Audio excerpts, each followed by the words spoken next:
but it did not put a 2 in the title. So some friends of mine saw the trailer and were not aware it was a sequel. I think that's wise marketing. This is an old school standalone approach to a sequel that you would not even have to know there was another one to understand or appreciating the story. So yes, it is one first if you want to you have my permission. But if you like either one of them, I recommend watching the other.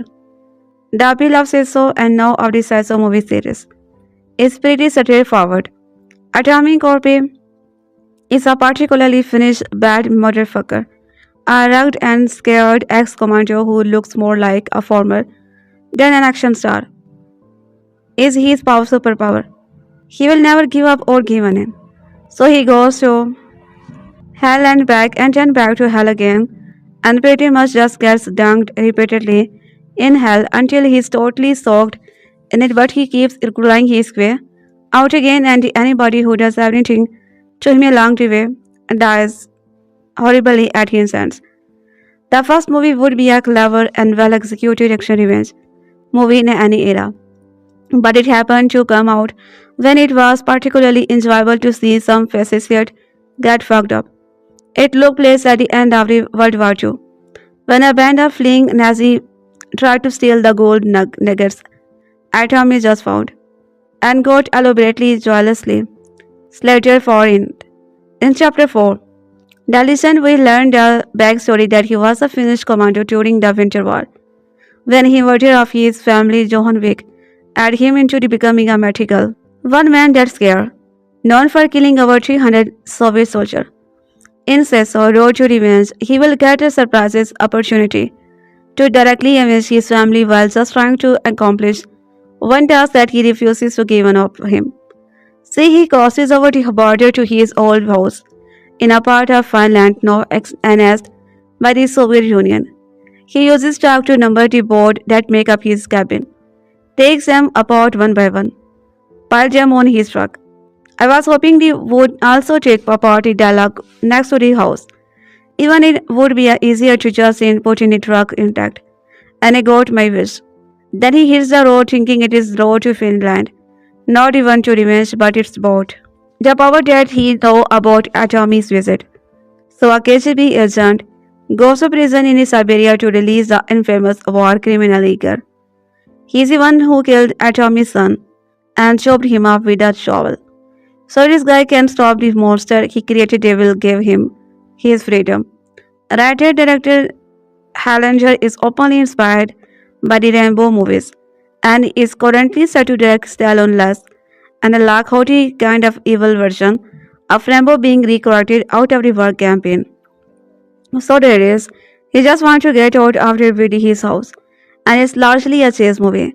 There is clearly a big George Miller influences, particularly the Road Warrior. Soviet soldier with cool wielding mask like helmet chases a truck on a motorcycle. Throw Molotov cocktail at it. Climb on top. I like he is not only trying to get away, but to protect pieces of wood from damage. Even better, the truck does not surface, so his spoiler turns the pieces of cabin into a raft. Before that, he impressive a way to knock some of the truck just in time to make a ram to launch a plane trying to dive bomb him. There is a bite of the Fast and Furious or Transporter too. Approach to physics which is way better than the stupid other kind and suck. I sense a bite of Spielberg in the way he continuously faces new obstacles and has to be improvised. Things go comically wrong and he always gets back up and silently figure out the next move. But he is nothing like Indiana Jones, more like Rambo and Johan Lane in their respective sequel because he can accomplish all these, but not without going through the tremendous trial of physics pain and injury. There is a specific references and one upping of Die Hard, where he has to walk barefoot over broken bottles and then spiral fast backward on a damned so they stick into his back too. This is a good international genre movie, so openly finishing its star and attitude, not compromising anything. Hallinger still uses his same cinematographer, editor, and production designer, and I believe stunt coordinated woman Nesso in finish. It's always fun to see them being psychotic bastard, and this time they get to go filled with the Russian accent. More importantly, we have seen Lang limit committing violence in Don't Rebrat 1 and 2 and Avatar 1 and 2. So there could not really be a more fitting opponent for this specific hero. I don't think one exists. If there is a next time top, make him defeat a ridiculously fit and vain young dude. Just in case there might be some guys on the older side who would appreciate the confidence boost. Who know? I doubt it, but it's possible. Sisu Road to Revenge combines so many of my favorite type of movie. Atomy's mythic presence, and depth of dialogue and his music by Joris Sopa, and the way he picks up enemies in the eventually graphic movie is like a slasher movie.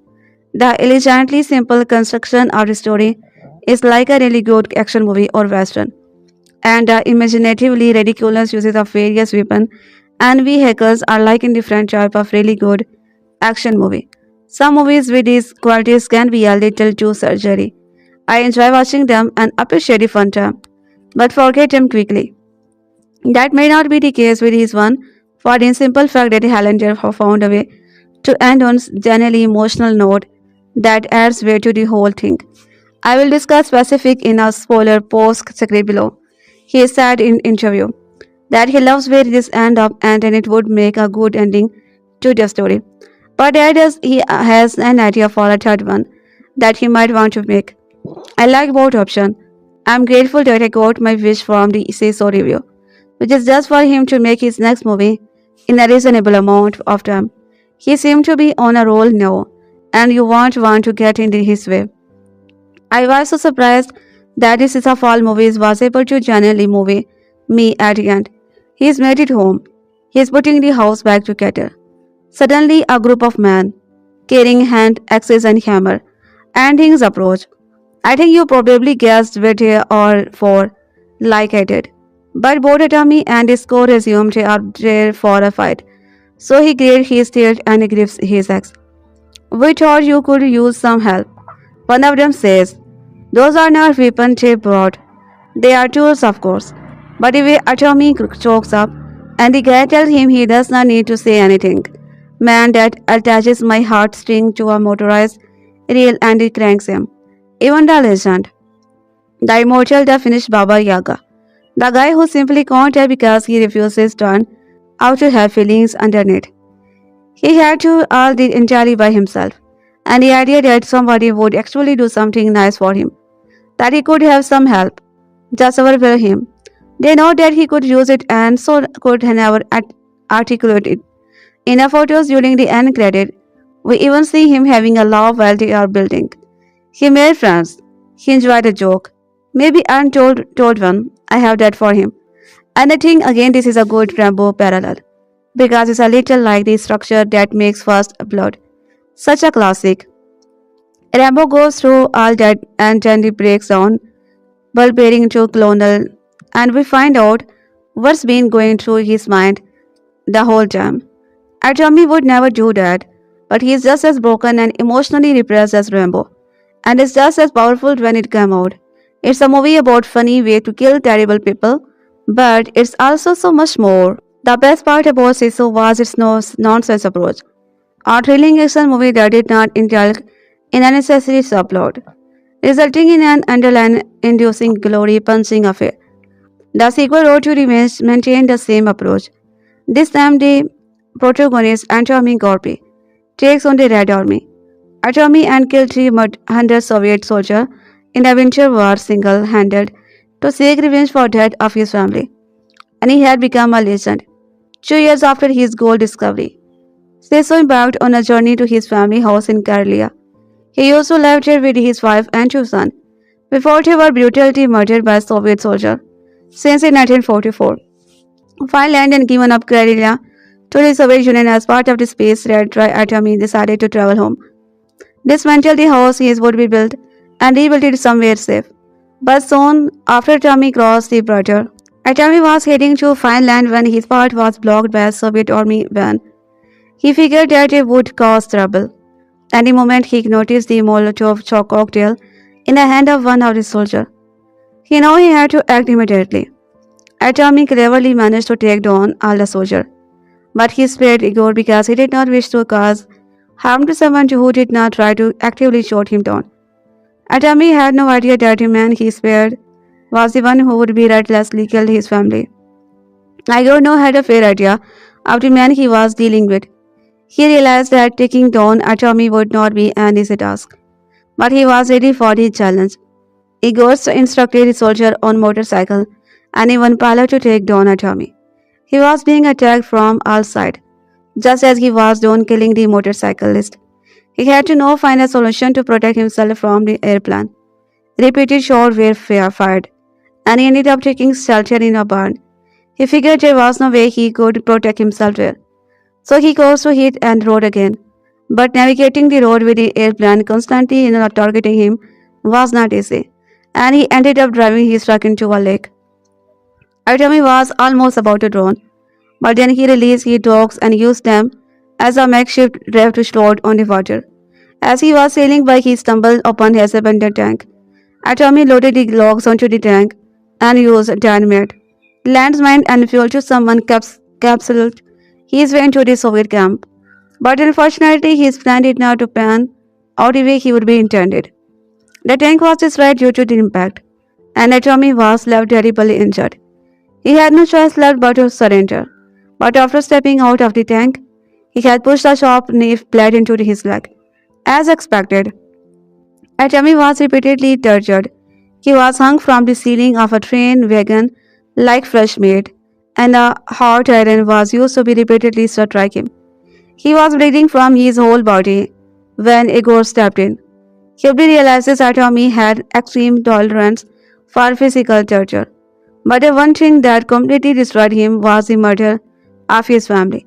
So Igor intentionally spat out exactly how brutally he would be killed Aatomi's wife and son. He added his elder son, Ottawa, was feisty and brave, and he remembered the little boy because he had attempted to attack Igor in the eye out of nowhere. He would be tried to put up a fight to protect his mother and younger siblings until his dying breath. Igor looked Aatami in his eyes and promised to put out the fire in him. He believed Aatami was a high product of his action, and he promised to end the legend around him, turn him onto a piece of flesh without any memory, and use the logs of his house for railroad ties. Igor did not realize that everything he would be sad added to fuel to the fire in Aatami. As soon as Igor left, Aatami gathered all his strength and fury to free himself from the iron clasp, and he succeeded. The soldier stations outside the wagon where Aatami was locked up heard a loud thud. They were frightened when they saw through the small window that Aatami had freed himself. One of them decided to step in his track, and well, you can already guess what happened to the soldier. Aatami was unstoppable. The soldier we had gone in the check on Aatami had assumed that he did not have any weapon, but he had no idea what he was dealing with. Aatami's son pulled the knife blade out of the flesh and held it close while walking from one wagon to another. He tried to move it silently because he did not want to create chaos before he reached his target Igor. Aatami tried his best to be quiet, but it was a couple of soldiers had stepped out to relieve themselves, and Aatami had no choices but to kill them. Undoubtedly, he could have killed out the soldier on the train with ease, but he was an honorable man, and he did not want to pull Phil's blood for the sake of. In the sequel, there was a few moments of dry humor, such as when Aatami was walking on top of the train and suddenly a thick pipe flew in his direction and ended up falling into one of the weapons that was full of Soviet soldiers. They tried to shoot him down, but we are talking about an invisible man fueled by the rage of revenge. There is no way one can stop him. Aatami grabbed hold of two machine guns and fired repeatedly until the wagon went completely silent. Igor was in the wagon next to the one Aatami was in. He heard the gunshot and immediately realized that it must be him. He would figure that the legend around him was indeed true, and the only way to escape his fate was to unsecure the coupling. Aatami's watched Igor's wagon take off, and while he was frustrated at first, he soon noticed the ballistic missile right inside him. He immediately decided to use it as a quick fixer booster to catch up with Igor. Now Igor figured there was no way he could stop Aatami. But he also had his eyes on the money he was promised by his KGB handler. So immediately after disjointing the coupling, he shot a KGB agent he was dealing with. His handler offered him the money he was promised, hoping that would be enough for Igor to let it go for him. But Igor closed him is nonetheless. Just when Igor thought he had made the best out of the situation, Aatami came flying in. Aatami used his bare hand to repeatedly pummel Igor. But then again, he was wounded and not in his physically best form. Igor overpowered him and struck him repeatedly. During Sisu, road to revenge's ending, Igor grabbed hold of a shovel and used it to strike Aatami. He intentionally did so since he is used to a shovel to get rid of Aatami's family as well. Now the missile was still secured to the base. After it was already ignited, Igor did not realize that Aatami is on a plan. He assumed it was our 40 man who refuses to die. In the end, when Igor asked Aatami if he had any last word, he simply spread out a screw from his mouth. Igor finally connected the dots, and by the time he realizes that Igor had released the missile, it was already too late to escape. Igor made an attempt to run, and for a second, the missile stopped right in front of his face, and he briefly thought that maybe it was not his day to die yet. But he was proved wrong. The missile ultimately consumed Igor, and the vegans exploded, creating rubble in a surrounding area. Aatami, understanding, finally returned home to Finland. He was in a bloody state, but he still managed to carry the logs to the border. When he handed his passport to the border soldier, they saluted him as soon as they read his name. Aatami was a national hero, and he would be finally returned to the place where he could spend the rest of his life in peace. In Sisu, Road to Revenge ending, we learned that Aatami started with his dream project of rebuilding his house. He did not have his family by his side, but at least our house would signify that they were finally in a safe place, and their soul could rest in peace. Also, even for everything that the duo has been through, Atami's fusy poodle managed to survive, and he continued to be this brave man's only true companion. Atomis was busy building the house when a group of men approached him. He instinctively assumed that they had arrived to cause him harm. But when one of men stated that they wanted to help him build his house, he was moved to tears. He had spent such a brutal and merciless existence that a certain kindness and genuine respect surprised him. Perhaps in that moment, Atomis felt relieved knowing that there was some good left in the world. And although he did not have his own sons around to help him building to the house, the men in the community showed up and supported him, while he had always preferred living by himself. The final scene suggested that sometime even a legendary man like Atomis Korpi would appreciate some help and support of his community. 2 years after gold discovery, Sisu embarked on a journey to his family house in Kerala. He also lived there with his wife and 2 sons before they were brutally murdered by a Soviet soldier since in 1944. Atomis' family was brutally murdered by Igor Dragunov. Their bodies were dismembered with a shawl, and they were later fed to be homeless and stray dogs. Igor was held in prison in Siberia, and he was released under the condition that he destroys Atomis since his story and affected the reputation of the Soviet army. He knew he had to act immediately. Atomis cleverly managed to take down all the soldiers, but he spared Igor because he did not wish to cause harm to someone who did not try to actively shoot him down. Aatami had no idea that the man he spared was the one who would be relentlessly killed his family. Igor now had a fair idea of the man he was dealing with. He realizes that taking down Atomis would not be an easy task, but he was ready for the challenge. Igor trusted interested soldier on motorcycle and even pilot to take down Aatami. He was being attacked from all sides. Just as he was done killing the motorcyclist, he had to now find a solution to protect himself from the airplane. Repeated shots were fired, and he ended up taking shelter in a barn. Figure was made so he could protect himself there. So he goes to hit the road again. As he was sailing by, he stumbled upon an abandoned tank. Aatami is loaded the logs into the tank and used dynamite, landmine, and fuel to somehow captured his way into a Soviet camp. But unfortunately, his plan did not pan out the way he would be intended. The tank was destroyed due to the impact, and Thomas was left terribly injured. He had no choices left but to surrender. But before stepping out of the tank, he had to push the sharp knife blade into his leg. As expected, Thomas was repeatedly tortured. He was hung for the ceiling of a train wagon like fresh meat, and a hot iron was used to repeatedly strike him. He was bleeding from his whole body when Igor stepped in. He realizes Tommy's an extreme tolerance for physical torture. But the one thing that completely destroyed him was the murder of his family. So Igor internationally spat out exactly how brutality he would be killed Tommy's wife and son. He added his elder son, Ottawa was feisty and brave, and he remembered the little boy because he had attempted to attack Igor in the eye out of nowhere. He would try to put up a fight to protect his mother and younger sibling.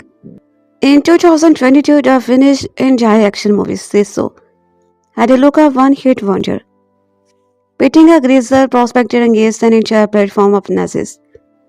Writer-director Jalmari Helanger hated a lesson of George Miller's Mad Max. Fury wrote principally that there is a serious cinematic value in going pedal to the metal along a single, straight narrative line. Their profitable sleeper hit now yields this which somehow which somehow feels more expensive while still choking in under 90 minutes. Having seen out his SS indomitable hero Aatami, gains our tragic backstory and a new vicious post-war in that named Red Army. No unnecessary obstacles have been replaced between the audiences and good time at the movie. We got one scene of Aatami dismantling his family, home beam by beam, and one scene of Dragnov being sprung from jail before the pair interact in the back road of Soviet-occupied Finland. Erlanger has the voice of a kid playing war game in the woods. You half expect someone's mom to call everybody in 40. It may be cartoonish look sharp or regrettably misplaced, but the comic strip similar simplicity serves as a rebook to the not your blockbuster. You don't need excessive CGI with the practical special effect as potentially compelling as Tommila's Blooded. Different face the script meanwhile offer one grace note after another. Those beams become a memento, then a life wrapped in a new beginning. Like his protagonist, Valentia holds on to the essential, torches the rest, and goes harder and faster for it. His film showed raising huge cheer in Kiev and indeed everywhere else. Sisu Road to Revenge is out in 20 November in Australia and 21 November in UK and US. This article was amended on 21 November 2025. An earlier version suggested the movie was filmed in Finland. However, it was a shot in Estonia. Sisu Road to Revenge is a brutal action movie that purposefully goes for a lean and mean execution. But that does not mean there is not a deeper story going on under the surface. The sequel 2022 Sisu.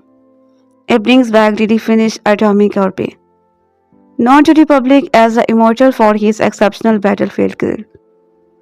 The film focuses on his effort to bring the house he once had with his family back into the Finnish territory, which catches the attention of the Soviet Union. What follows in an action movie that goes back and forth from darkly hilarious to jaw-droppingly brutal, all while exploring a story about trauma and loss.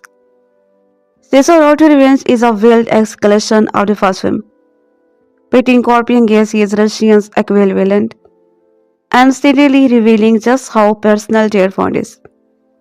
Dragunov is quickly established as a former agent of the Soviet Union whose previous crusade across Finland killed countless innocent.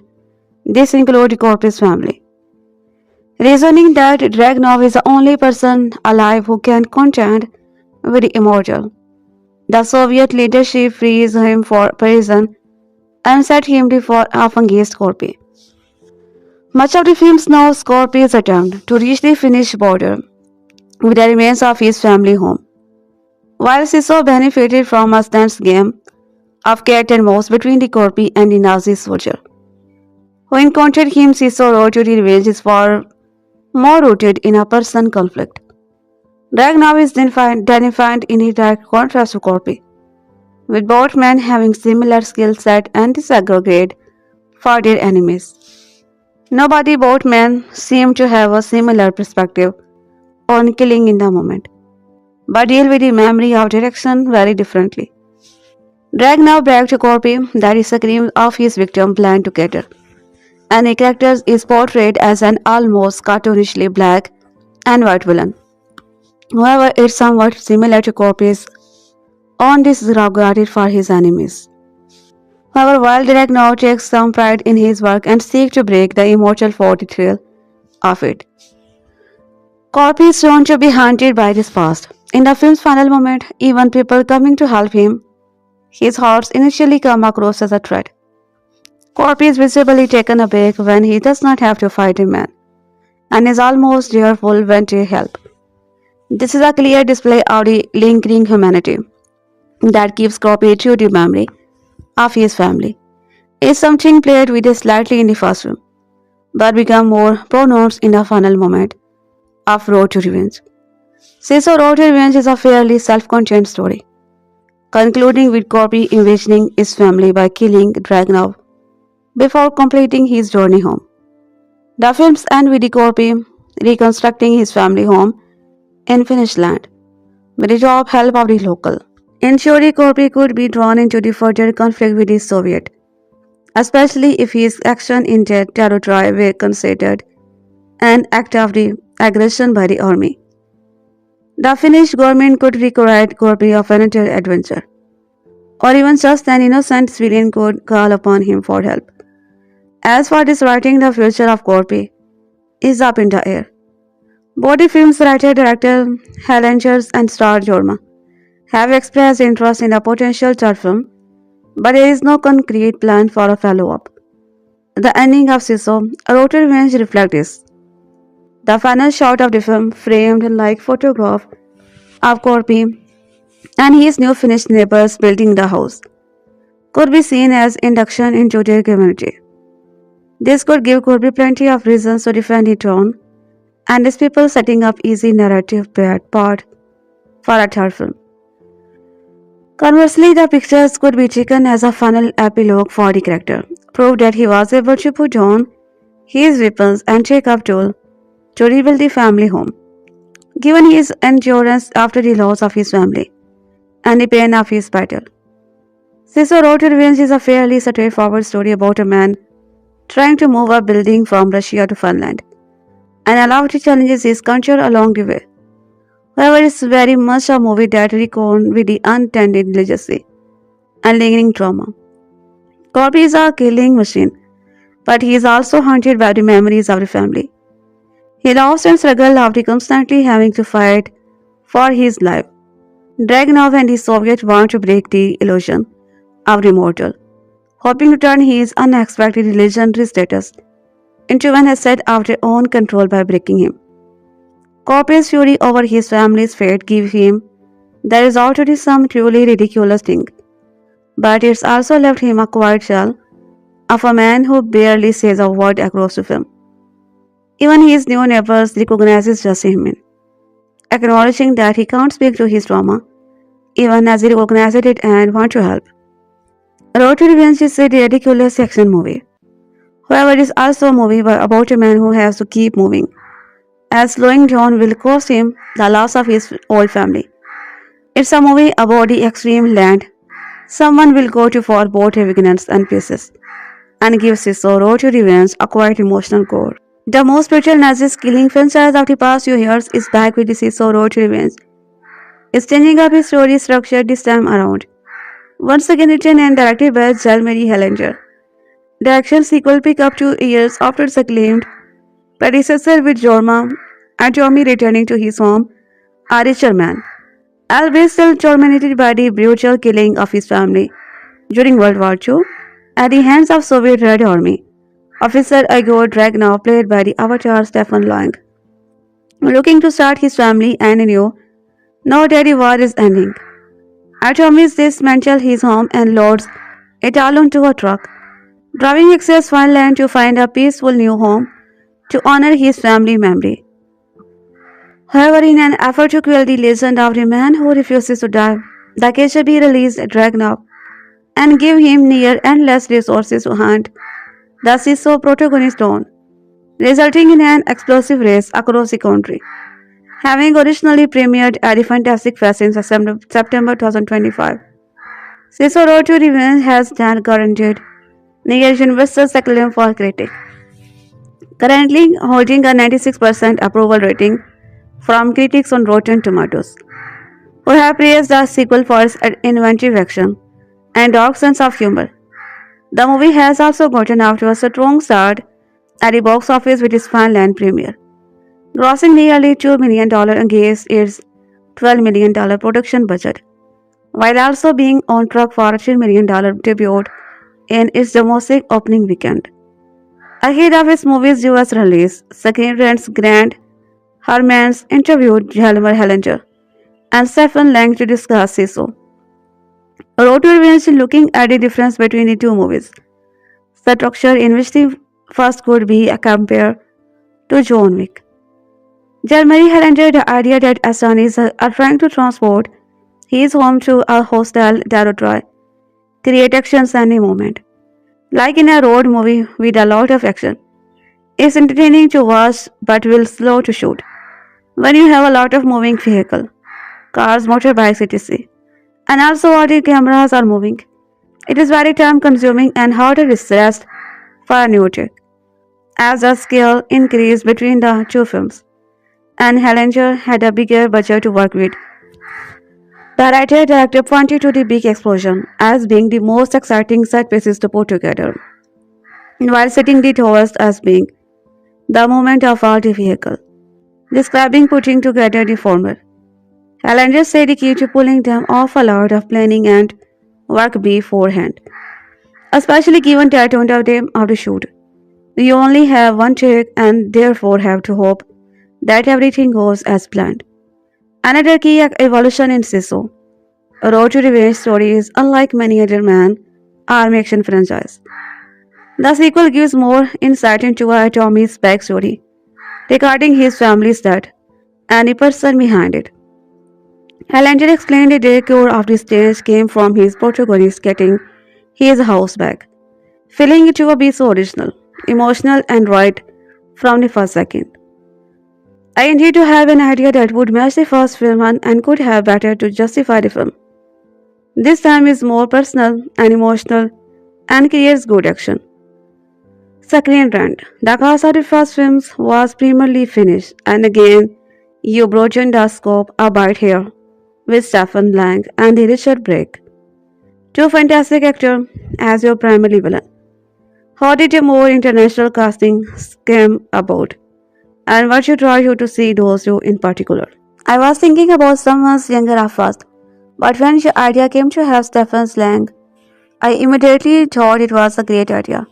And when I had my first conversation with him, it just felt pure. It was awesome to get Brake and Link for Sisu because Aatami Korpi really made some badass actor for this film.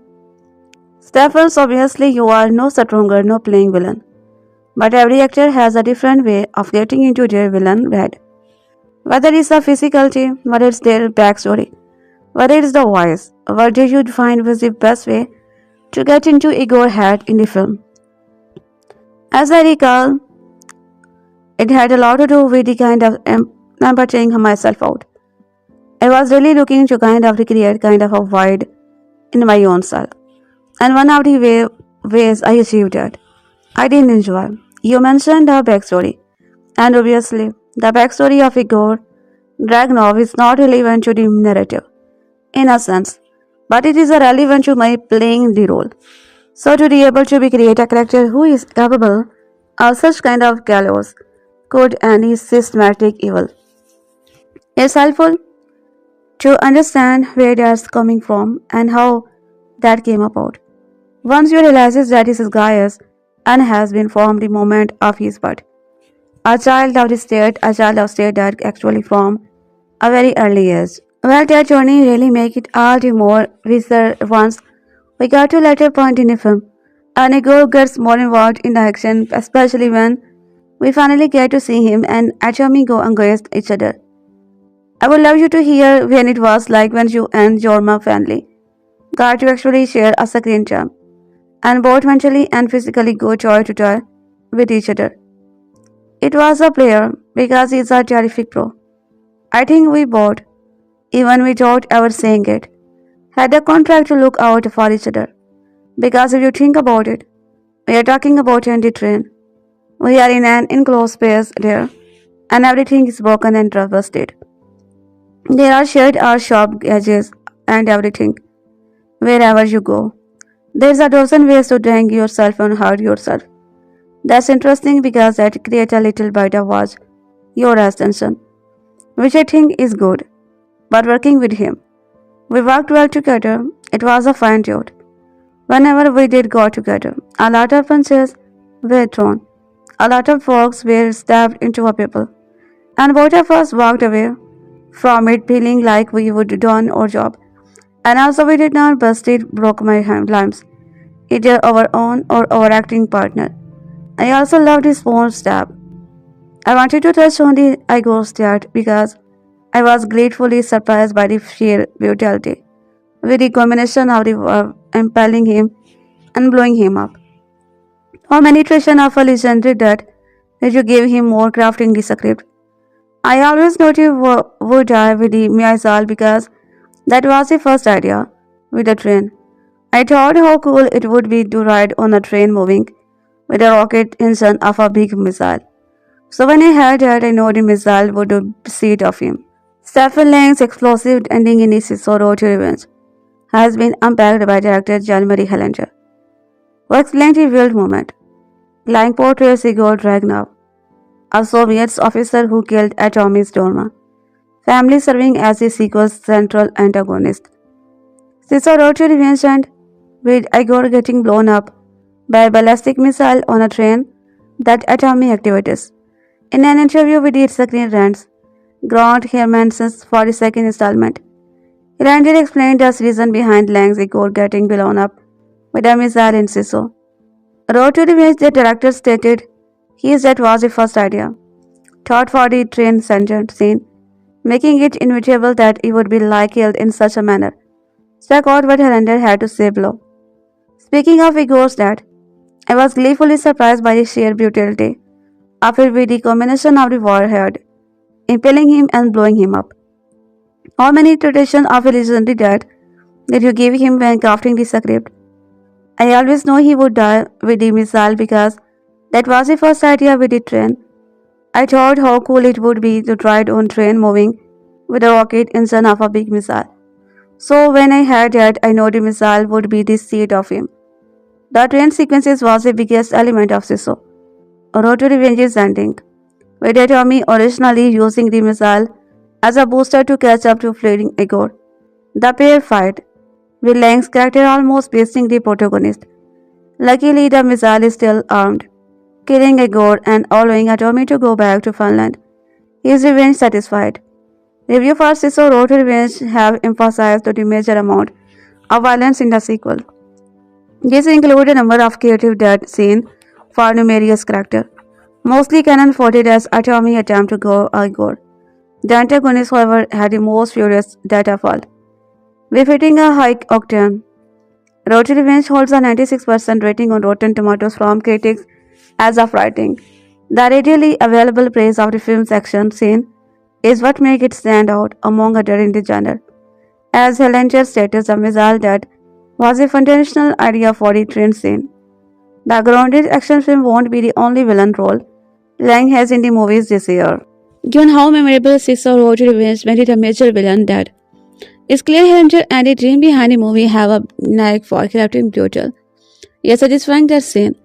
It makes action stand out in the market, while also delivering on a fitting conclusion for the second chapter of Atomic story. A sleeper hit in 2022, Jail Mary Helen Sisu was a cartoonishly down and dirty underline rush for action fans, not unlike the OG Mad Max. Decades earlier, their particular comparison grown even more apathy with the arrival of Cicero to Revenge, in which Jorma Tommila seemingly unlikable protagonists must battle innumerable bad guys at high speed on various forms of transport. Bigger is not unnecessarily better, and the larger scale sequel almost immeasurably, like some of the freshness that made the original such a kick. Still, the director's undeniable flair for gleefully excessive mayhem and purposely pacing will more than satisfy those who loves his predecessor. It comparatively lean. Main progress feels particularly welcome after so many recent screen rides that it delivered for less punch at much greater length and expense. Last time around, the command shared Finney Army Commando Aatami Korpi only wanted to left alone as WWII wound down. Finding gold in the lab plant tundra awakened the greed of departing Nazi forces with zero idea who they were messing with a one-man dead scare. Or would be already claimed many a unfarmed Russian life after Soviet forces killed his family during the brief but brutal. This time the terrifyingly fit 16 something protagonist is encountered in 1946. The global conflict how officially well over. He is driving in a huge truck to his old home, which thanks to redrawn brothers now lies in Russian territory. He intended to dismantle, then resemble it in what remains of Finland. But Soviet authorities have not forgotten that his legend snubbed out more than 300 of their troops. Red Army officer Igor Dragunov is released from a Siberian prison, where he is being held for committing innumerable, needless wartime by a KGB bigwig to ensure Aatami never sees Finnish soil again. The two adversaries are uniquely matched.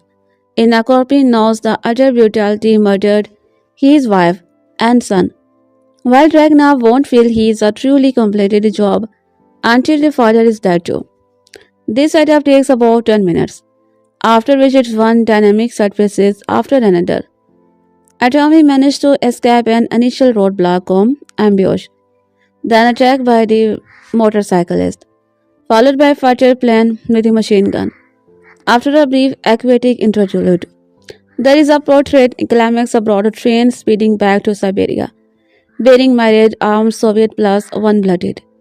Shackled prisoner needless to say. The several odds are stacked against a poor case, that is, divided into the six titled chapter. These episodes are mostly acts in a drama of staging, stunt work and CGI. Occasionally, had the violence come so thick, we are not quite sure that just happened. And even within these suspended, these brief bonds established. A few hairbreadth escape are preposterous, notably one where Tommy make a attempt to mid-air acrobatics to leap past the barrier. Entertaining as it is, such craziness is not so well spotted by a thread of black. Comedy is as within was in Fasciso. You could also argue there is a bit too much dwelling on general likeness here, as a manless man in the far north seemed to be frequently digging bullet another object out of his flesh, spending pretty much the last half hour bleeding in boxer short amid Wagner weather appear not to bother him in the slightest. But Tomila's turn retains a degree of plenty humor, even some warm despite never getting so much as a word to speak. Lang's expletively rattled speech comprises most of the dialogue. If Dragunov is not the most distinctive villain role he's ever assessed, he still fills his shows well, receiving a particularly explosive exist as reward. Breakspot is brief, while later cast memorable provide no more than coin and fodder. Decani performers playing the protagonist, the terrible disappear for quite some time in one among several minor of this plot hole in the Highlander script that is the best just to stop ever. Shot largely Estonia Sisu wrote to the revenge, rather than the integrating in the most aspect from Micah Otsama's wider screen. Cinematography to the physical design contribution. The fairly stunted action bombast of Jodie Sappa and Thomas' originally score gets some flavor via passage of throat singing and spectre. Finnish writer director Jalmari Helander Siso 2022. Satip John World War II and actioner. The play like John Wick by way of the bastard. Balance is the narrative shredness with the generally blood dating. It's the kind of movie where the main character, Aatami Korpi, survives an underwater assault by slitting a Nazi's throat and breathing it through his windpipe. Siso's cartoonish violence, animated by some cheaper than they work look visual effect, made the movie slight B movie destined for cult status on Rome. Rome was a fear to come. Yet in that film's Highlanders for violent spectacle eventually reached the point where it all became noise. To say it's equal to cleaner, meaner Cicero to revenge. Truly scale things back would be wrong, but Highlanders does boil his recipe down to the essential, allowing the weekend's world building to evaporate and his technical proficiency for cleanly shows to be taken. Road to Revenge is a follow-up, so relentlessly efficient that it cannot even the budget to give its third lead character a proper name. Road to Revenge picks up 2 years after the original. World War II has ended and Aatami, the so-called one-man death seeker, is on the road onto his homeland of Karlia, now occupied by the Soviet Union, with his trusty terror in the passenger seat. Aatami drives his flatboat across the desolate Finnish countryside before crossing the border into enemy territory. There are fewer hanged men on the side of the road these days, but still plenty of danger as the Red Army fortifies its no domination. His mission is to domicile his family cottage log by log, load the lumber into the truck, and find a quiet plow to rebuild. His presence at the border allowed the aforementioned and nameless KGB officer currently stationed at a Siberian prison, while most, if not all, of the window dressing from the first movie, gold prospecting any female character, is left for the vulture. Atomi's infamy as a one-man Soviet killing machine has not.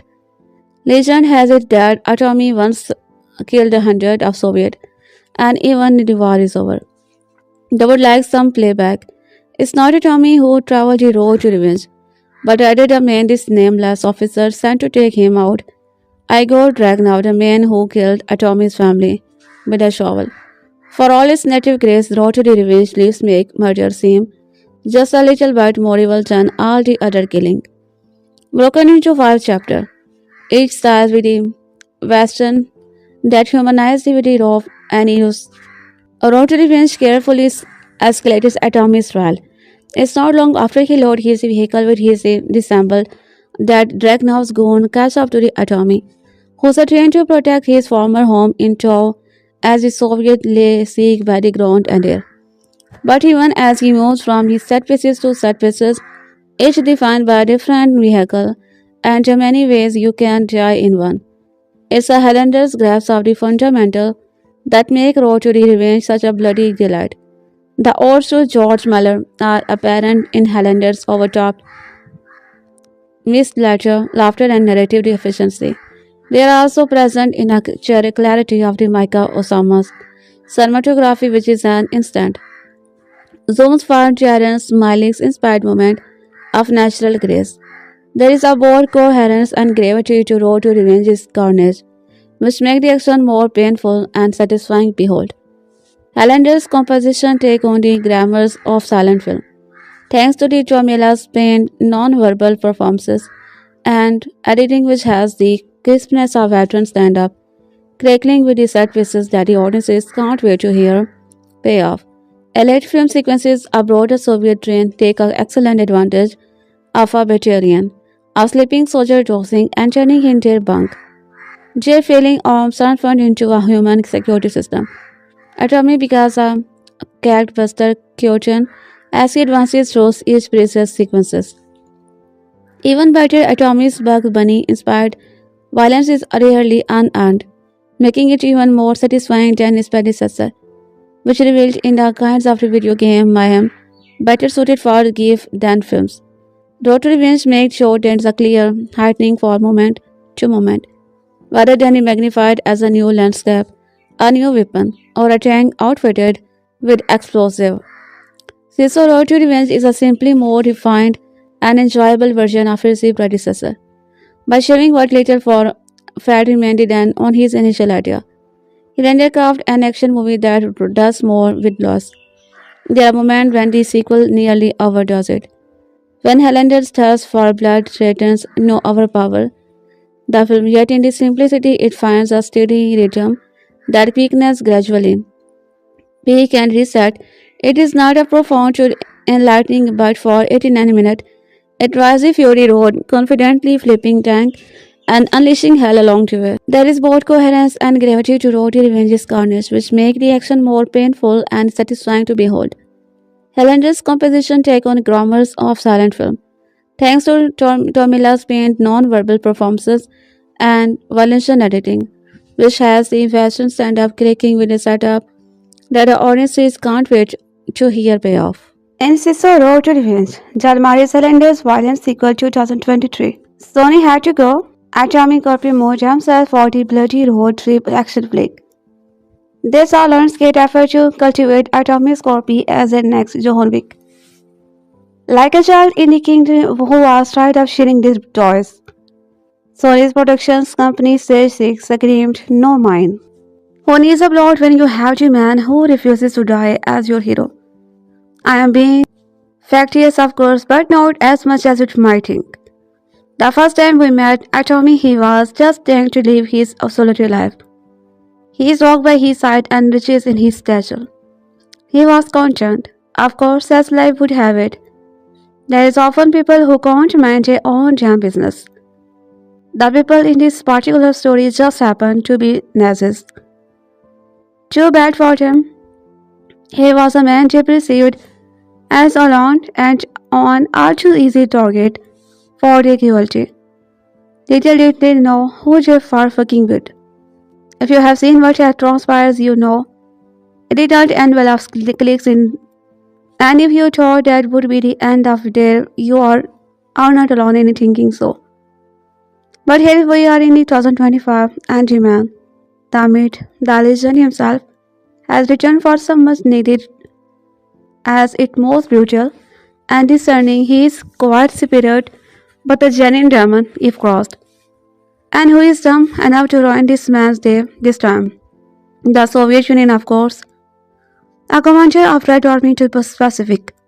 What we discover in this is a man that is widely considered the person that created what would ultimately become the myth of the man who refuses to die by killing his entire family during wartime. An insatiable fire was it within the Aatami that will likely never burn out. Recently released from prison on the grounds that he will finish the job and kill Aatami.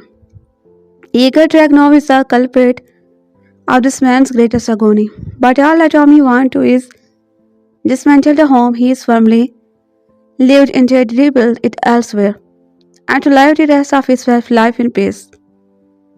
The Russians have other plan and they will wish they did not. Start out small. Our joy in the water, so to speak, before diving all the way. In eager learns quickly not everything changes. The man that does not speak has not grown any less formidable or any less cold-blooded. After the initial reunion, Yeager opens the float gate. Fasten Wheel is a unit of armored motorcycle soldier who realizes way too late that a truck is very built a weapon as a pistol.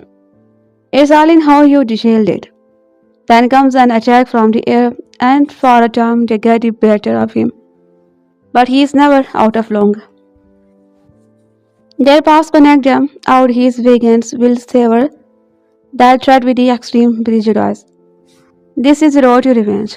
There is a lot of influences throughout his movie's DNA. Spaghetti Western from Sergio Leone and the resulting sequel of Johan Rombo's journey. It's a spiritual successor of Mad Max, Bastard, and perhaps most obvious, John Wick. It calls on the inspiration of these stories to build what is simple in premise but never lacking in intensity and pacing. This is pure fan services, and so often this is seen in negative light. It's not what you might call a masterpiece, but it does exactly what you promised to do, and is some. It is all alright with you. Sisu and the sequel are for the bloodthirsty. Action episode. I, for one, am thriller that cult action gem Sisu 2022 has spawned a sequel. This time, Jeremy silent, scared, stoic, silent action hero Aatami Korpi gruesomely dispense multiple foes in ways appropriate to this film's bigger budget. But instead of facing Nazis this time, he is up against multiple goons from Stalin's Russia. A brief prologue explains how Finland had to concede land to the Soviet Union after World War II. Unfortunately, from Korpi, part of the land lost in where his family lived before they were. A brief prologue explains how Finland had to cede land to the Soviet Union after World War II. Unfortunately for Korpi, part of the land lost in where his family part lived before they were murdered by Igor Dragunov and a Red Army officer who went up bed nuts with a shovel and he chopped them into the little pieces. A trip down memory lane to rescue a lorry load of wooden beams from his old home. So Korpi might build a new house within Finland, new borders, resulting in Dragunov being instructed to hunt him down. Cue set pieces after set pieces of hugely entertaining, ultra-violent mayhem, with Korpi determined to get to the border with his beam, come hell or high water. Not to mention bullets, bombs, missiles, trucks, tanks, trains, planes, and a plethora of human cannon fodder. Genre fans have understand that none of this violence is meant to be taken seriously. In real life, there is obviously no way Korpi could survive the intense level of brutality meted out to him. In a particular nasty, needless to say, Korpi gives as good as he gets and then some. Living up to the title, as before, the film informs us that Sisu is an untrustable Finnish word that refers to stoic determination and resilience in the face of the unprecedented hardship. There are some here that had me awed and giggling like a 12 years old who would be snuck out into an age-restricted film. Speaking of which, I am astonished this got passed by the British Board of Film classification with a 15 rather than an 18 certificate, but action spent will specimen disbelief are the same, especially with thrilling sequences. This expertly choreographed. Coming into 2025, Sisu Road to Revenge was one of my most anticipated films of the year. I loved the first Sisu and judging by the trailer, it looked like the sequel would be just as good, if not better. It promised to retain everything that made the original movie such a blast while also upping the end, and that was music to my ear. I could not wait to see another bloody adventure with my favorite Finnish action hero, so when tickets went on sale, I booked a seat for opening day as soon as I got a chance. Sisu Road to Revenge was written and directed by Jalmari Salinger and starred Jorma, Stefan Lang, and Richard Brake. In the film's Aatami Korpi, the Finnish soldier who killed hundreds of Russian combatants during World War II, has gone back into the Soviet territory to reclaim the home he once knew. See, the land used to belong to Finland, but after the war, that entire area was given to Russia. Of course, Aatami does not want to live in the Soviet Union, so he dismantled the house, puts the logs on his truck, and drives back to his home country. But along the way, he runs into some Russians who want him dead, and the only way to stop them is to kill them first. Right off the bat, I want to let you know that you don't need to see the original Sisu to watch Road to Revenge. This is standalone sequel in this vein of Indiana Jones and the Temple of Doom and Glass Onion. An ease out mystery so it's equally accessible to the newcomer and Sisu fans alike. You just need to be a fan of great action. And if you fit that bill, I think you're going to love this movie. Once the mayhem starts, Sisu Road to Revenge keeps its foot on this gag until the credit begin to roll. Sure, it stops to take a short breather every now and then, but you will never have to wait long for the pace to pick up again. At first, the film is very reminiscent of the two best made Max flick, The Road Warriors and Fury Road. Pretty much the entire first half is just Aatami trying to drive back to Finland. So whenever the Russians go on the attack, you can't help but think of Max and Furiosa driving a big rig down a desert highway. Don't get me wrong, Sisu Road to the Revenge does not quite reach that defying height of those stone cold classic, but it's pretty damn good. Seeing Aatami think fast and creatively right through his Soviet stalkers in his thing of bloody beauty. And I mean bloody. And when the movie switches gear around the midway point, it does not lose a single step. In particular, the second half of this film really highlights the concept that gives the franchise its name.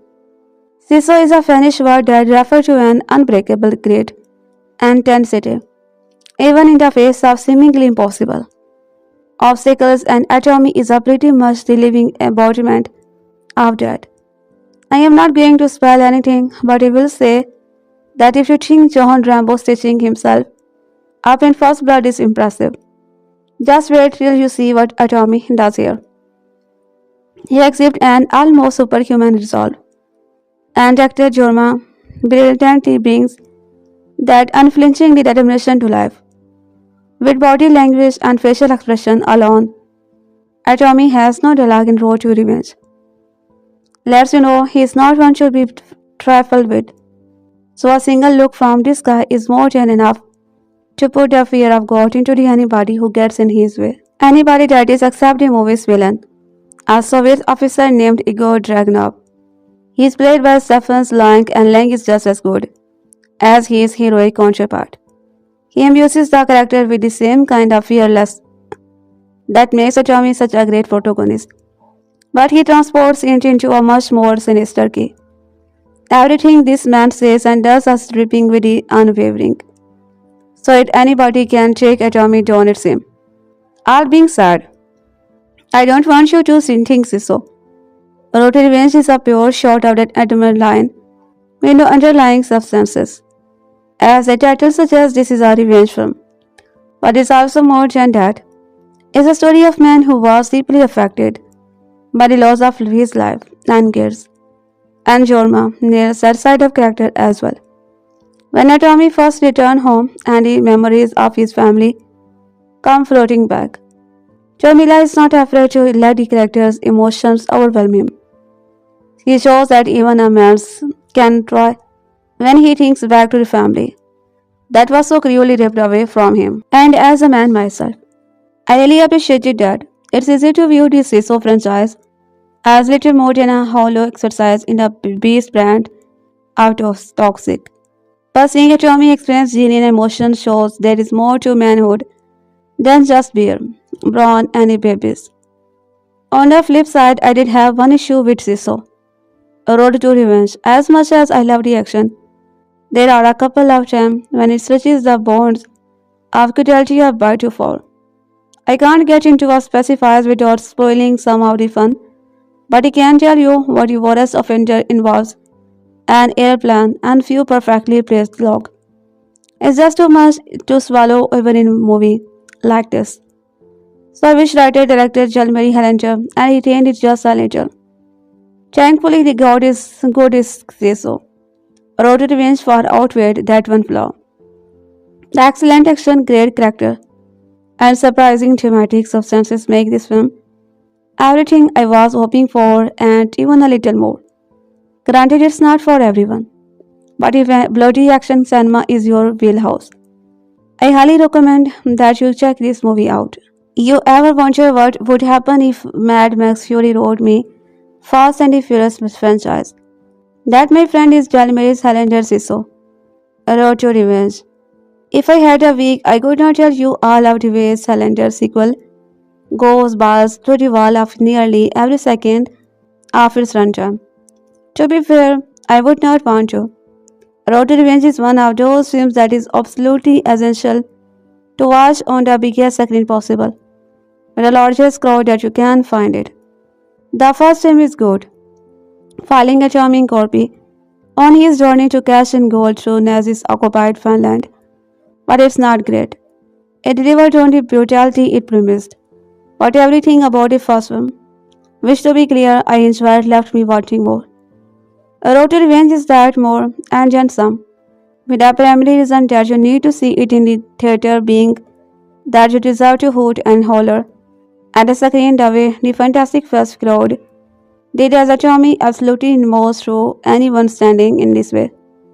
There are at least 3 terms in my notes, with about 15 underlines under them because the moment was so big.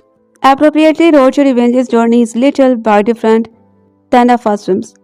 It's more personal, which only make the violence all the more delightful and A Road to Revenge takes place in 1946, 2 years after the original. Aatami has returned to the shell of his home, where his family was brutally murdered during World War II.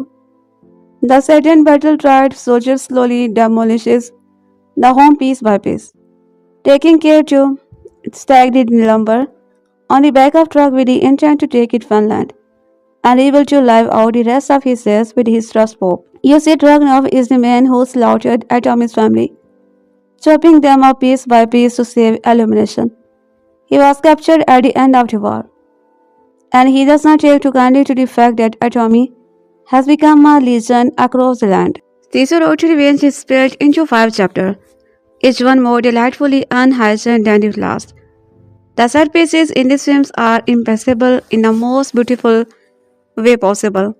It ends with a very single aspect of the first film, both in the dancer Tommy and his faithful pop face, and the absolute hell he unleashes on those who wronged his family and dare to stand in way of his goal. Most importantly is that it looks good in doing it. All of the action is non-physically extreme, but it looks so good that I fully believe a single man could accomplish all of the things Atomy does with a strong grasp of physics and a can-do attitude. Nonetheless, better may find it harder to buy it into. As I alluded earlier, it's not just the amplified action that makes his Road to Revenge bigger and better than its predecessor, but the heart as well. Tommila delivers another completely silent performances as he's a single line at the end of Sisu. But there are no closing words for the William this is go around. This time with his character's sadness playing just as critical of a role as his rage. Before he was a man just trying to cash in his gold. Now he's a man just trying to rebuild after war revenge his region and destroyed his family. He slaughtered a lot of Nazis and more than a few dead. He is tired, his dog is tired, and they just want some well-earned peace. The longing plays to in spade and is beautifully woven with the sadness that comes along the way of his incomparable. The unjust expositions of violence and sadness in the script require one hell of a score. The composer is not listed anywhere just yet, released worldwide until 21 November, but the old one, hell of a job elevating very second of action, both sweeping and shouting. The music of Sisu, Road to Revenge is essential to elevating this lay to speechless and the action explosively. While bombastic at every turn, it's Sisu Road to Revenge ending that ends up being the ultimately piece to give any narrative hint would do what you any film deserve. But where the rest of the film is loud, it is quiet. Frankly, it's also billion other adjective that would, unfortunately, give too much way. Suffice to say that you go to war with Aatami across the two films and in the end, his closing moment are unusually perfect experience of anyone who's been along on the journey. Sisu Road to Revenge ended up being my absolute favorite film, a fantastic fest, and it was up against safe competition with the like Black Poncho. Good luck, have fun, don't die, and one battle after another. It is big in every way it need to be big, and small in the way that it need to be small. Performances in both neck and the heartbreaking, and Stephen Long is our the perfect monster on screen. He landed absolutely out it himself here. Just be prepared for a real wide ride. One of the most shocking and surprising action hits in years was 2022 Sisu and its new sequel. Sisu Road to Revenge is proving to be even more popular with a high Rotten Tomato score from both critics and audiences. In a time when action movies are being out a cookie cutter family, Sisu was a war movie, a revenge movie, and an action movie that put an old man into one of the most brutal battles of survival seen on screen for many years. Audiences and critics were united in their praise for the movie, and it frequently appeared in the top 10 on streaming charts 3 years later. Not a sequel, Sisu Road to Revenge has arrived in the cinema and is blowing away many high praise of its predecessor. Movie Web's own Lee calls the sequel a bonker, blood-soaked sequel fans have been waiting for, and has seemed to be a good summation of the film that has somehow managed to live up to the hype of the first movie. The synopsis of Sisu Road to Revenge reads: Sisu Road to Revenge is well to wall cinematic action event a sequel to the original sleeper hit Sisu, returning to the house where his family was brutally murdered during the war. The man who refuses to die is lured on a truck and is determined to rebuild it somewhere safe in their honor. When the Red Army commander who killed his family come back hellbent on finishing the job, a relentless high-popping cross-country chases ensues to fight to the death full of clever, unbelievable action set pieces. While there are many movies that have been accused for ignoring the law of physics, defying logic and requiring a suspension of disbelief that even the most accommodating moviegoers cannot quite buy into. Sisu Road to Revenge flies in the face of this and make the carnage of George Miller's made Max movies look like a gentle period drama. On its debut, the sequel is getting on a 95% score and 90% popcorn meter rating, both of which have stepped up in our notice from Sisu. Audiences have been similarly positive, saying the sequel takes a raw intensity of the first movie and turns it into Sisu versus Mad Max, Quentin, and MCU explosion. Sisu Road to Revenge even managed to remind some reviewer the controversial Fast and Furious space exploration. But in this movie is absolutely ridiculous and I am here for it. Sisu is currently available to stream for free on YouTube and is worth watching before getting out to be cinema to watch even more bunker sequel to Bloody Glory. There is obviously no streaming date available for Sisu Road to Revenge yet, but he will be sure to let you know when it is announced. John Lewis said that all you need to make a movie is girl and a gun. Finished director Helen respectfully disagrees. He needs to no girl at all, as long as he has a lot of gun and a wildy inventory approach to construction material. At least we can assume as much from this wizard action sequel. We see this legendary hero go absolutely nuclear on a global superpower. 2022 Sisu told a tale of one fan, Jorma's gold prospector Aatami, demolishing a battalion of Nazis with extreme prejudice in the dying days of World War II. A silver of backstory established that he had previously gone one-man army against the Red Army because they slaughtered his family. Now the even more heavily scared hero crosses into USSR territory, annexed from the Finland immediately after the war, on a personal mission to his old homestead.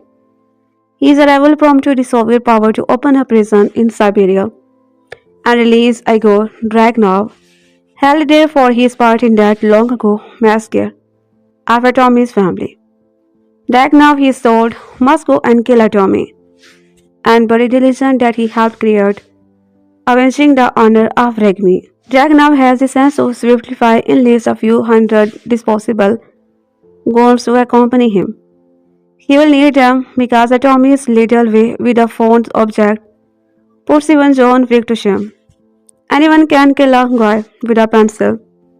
It takes real invention to crash a plan with a plank of wood. Every sub-object on screen here except. Perhaps some of the grass becomes an instrument of that at some point. It's all big old iron rock and leftover war tools and the Cold War weapon. And Atomy is fluent in all of them, even if he never says a word. Highlander's filmmaking is an lean as his hero. There are quick moments of scene setting at the beginning and at the end, and it is also minute. In between of non-stop mayhem, he builds character into the action. Atomy needs to get his cargo home as well as himself, and that determination tells you more about him than any number of as he set his job and enters free engage the latest challenger. You can be sure that there will be blood. What happened for the explosive sequel of a meeting actionable bureau? One asks for Sisu. To be this good usually sequels experiences, diminishing return. Where the directors repeat what worked in the first films without offering much beyond an effective formula that audiences enjoy the first time and will likely enjoy again. However, in Sisu Road to Revenge, Finity filmmakers Mary Helander refuses to repeat his initial installment and instead make everything more violent and accelerating, turning the gritty revenge tale of the silent Atomy into a playful and operating Saturday morning cartoon. Of course, who believe cinema should only strive to be an illusion of reality will hate this movie, especially during a breathtaking sequences that does both the fast and furious and a corpus of SS proud. But you honestly gives a damn about logic and realism when you have got it in an relentless minute. One coolest thing ever after Highlander. Highlander fragments like story into a sixth chapter. It seems more like a distraction that hampered the movie's flow when it gets going. Because it does not take long for Sisu. Road to Revenge to switch interaction mode and never let up from there. In fact, there are no tangible moments of respite as soon as Highlander craft a car chase worthy of Mad Max and cranks up the Swedish pacing action set pieces. It's all bleak and unrelenting like the first, but quickly become more comedic as Tommy must find clever ways to defeat the Dallas Red Army and the dangerously unhygiened officer in his pursuit. All of it is, but it is obviously white work. And the fact is, and that is so, Bro to Revenge is mostly a silent movie that harkens back to the work of the Buster Keaton is for Highlander benefit. He does not need dialogue to tell a story or to represent intense emotions as bad guys are gloriously in thousand different ways. He let his images speak for themselves and his camera, with cinematographer and Mike Orsama, is much better controlled than in the first film. The images have a more. In Road to Revenge, Highlander seemed to be understand that while the dramatic core at the heart of Atomy's revenge is not fun, everything around it can be. As such, its style must respond to that specific tone and not to be afraid to get in the process. Since it's pure fun and camera should be playful, and your entrance cutting from Joho should add extra to how the action scenes are captured and choreographed. Luckily, Hernandez as seriously his skill as genre artist and Helma for more confident entry than the rest of his fiery filmography. It's refreshing to see a filmmaker take his criticism to heart and work to refine his steady impulses, rather than make the same thing but with a different antagonist than in the first. There is an active desire to do something different while also giving more what audiences liked from the first installment, namely Jorma leaning further into the comedy, as in the flourish we get from him in the prayer entry. The 89 minutes feature is packed with the endless braver sequences designed to make the audiences stare, hoot, and holler, and forget about what vast illusion of frailty that most movies try to preserve.